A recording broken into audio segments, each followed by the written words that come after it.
আসসালামু আলাইকুম। Welcome to my YouTube channel everyone.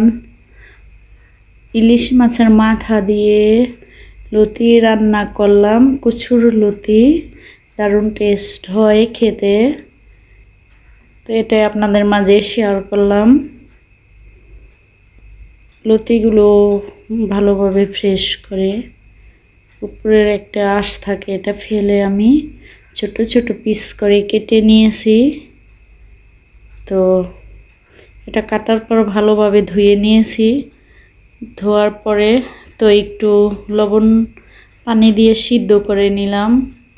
আমি যখন এটা কেটেছি হাতটা একটু চুলকাইছিল অবশ্য, তো গলাও চুলকানোর সম্ভাবনা আছে, এই জন্য আমি একটু সিদ্ধ করে পানি ফেলে দিব।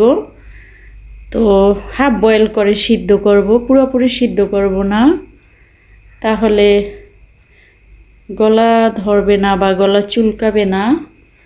তো এই জন্য আমি একটু সিদ্ধ করে নিলাম। তো অনেক লতি আছে গলা চুলকায় না অবশ্য। তো এখন আমার সিদ্ধ করা হয়ে গেছে হাফ বয়েল। তো এখন ছেঁকে পানিগুলো ফেলে দিলাম।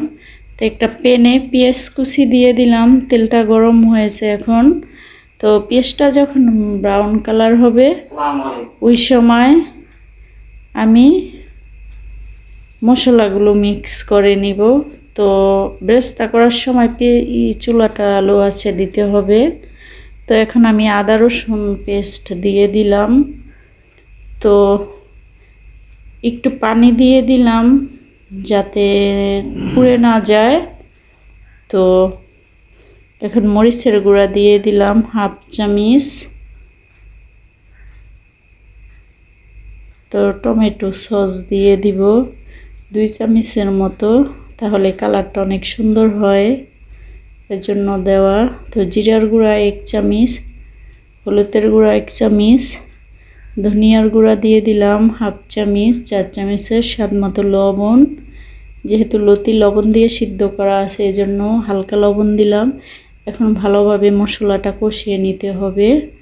তো উপরে তেল উঠে আসলে এই সময় ছোট ছোট করে কেটে রেখেছি ইলিশ মাছের মাথা, তো মাছ এগুলো এখন ভালোভাবে কষিয়ে নিব। তো এগুলো 2-3 মিনিটের মতো কষালেই হয়ে যাবে।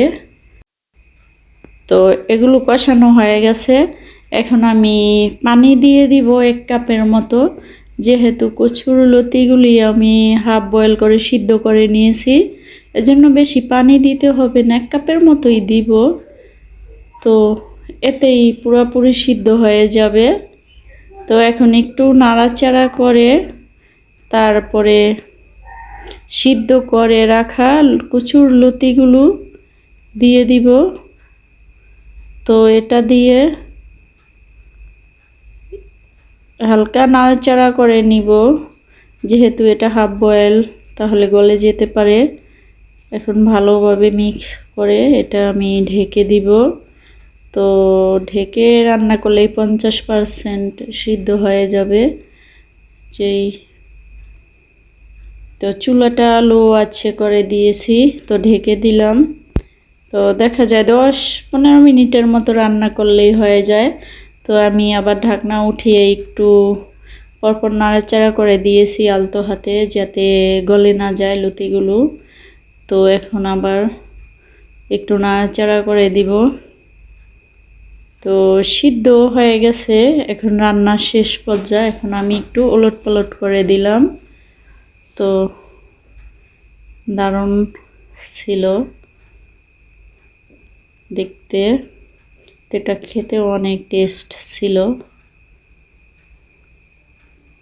তো এখন শেষ পর্যায়ে আবার একটু নেড়েচেড়ে আমি নামিয়ে নিব। তো একটু লেবুর রস দিয়ে দিলাম যদি গলায় একটু চুলকায়, যেহেতু কাটার সময় হাত চুলকাইছিল এই জন্য আবার একটু লেবুর রস দিলাম। তো আপনারাও চাইলে নামানোর আগ দিয়ে লেবুর রস দিতে পারেন। যে কচুর লতিতে কাটার সময় হাত চুলকায় ওটাই অবশ্যই একটু লেবুর রস দিয়ে দিবেন, বা টক জাতীয় কিছু দিলেই হয়। নামানোর আগে, তাহলে আর গলা চুলকাবে না। তো এই জন্য আমি লেবুর রস দিয়ে দিয়েছি। তো আমার রান্না করা শেষ। তো সবাই এভাবে বাসায় ট্রাই করে দেখতে পারেন।